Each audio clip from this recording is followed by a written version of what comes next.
Alright guys, check it out. I'm going to give you a personal review on the 2022 CFMoto CLX 700. Now this is not the sport, this is the base. Don't really know off the top of my head what the differences are, but I just want to show you I'm a smaller guy, so like I'm 5'4", so clearance issue has always been my thing with bikes. I grew up on crotch rockets and your super sports, but I kind of switched to naked bike about, I don't know, 6 years ago and fell in love.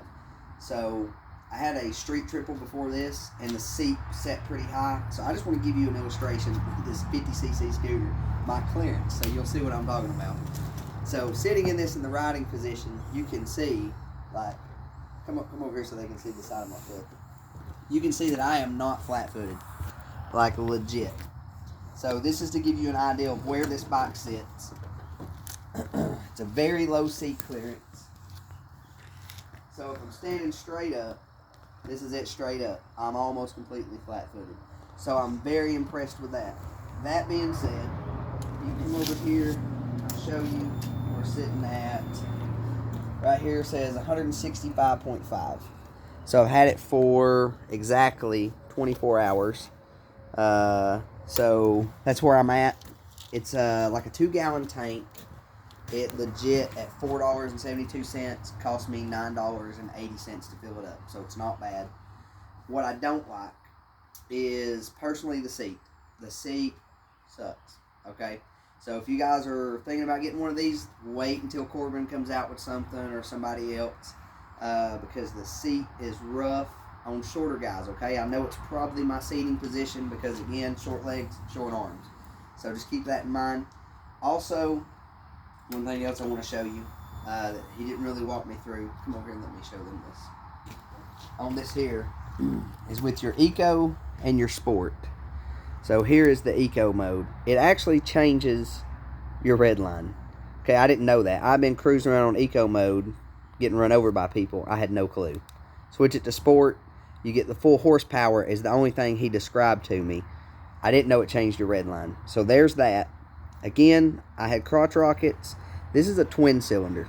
Okay, so this twin cylinder, it's real torquey. Okay, I've not done a wheelie yet.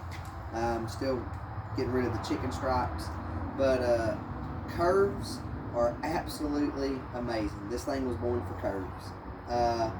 It's got a nice little rumble to it for what it is. I'm looking forward to, like, if Micron or Twin Brothers or whatever comes out with something.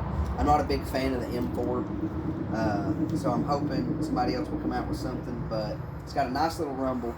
But I am not used to that torque range, that low end torque. So if you're taking curves and you don't have a steady hand, you really need to be in the higher RPMs. Okay, so another dislike personally is hitting the interstate. I was at 6,000 RPM and red line is at 8. So it red lines from 8 to 10. At 76 miles an hour, I was at 6,000 RPM. So just to let you guys know, it could probably definitely use an extra gear. Or they could drop a tooth. Yeah, I live local where everybody rides. So they could drop a tooth. It's probably what I'll do when I get new tires. I'll drop a tooth in the back sprocket to kind of make up for that. But this is it at 165 miles. I really don't have any complaints except for sore butt cheeks and just, you know, I'm a little upset at the gearing in it, I guess, as far as it goes.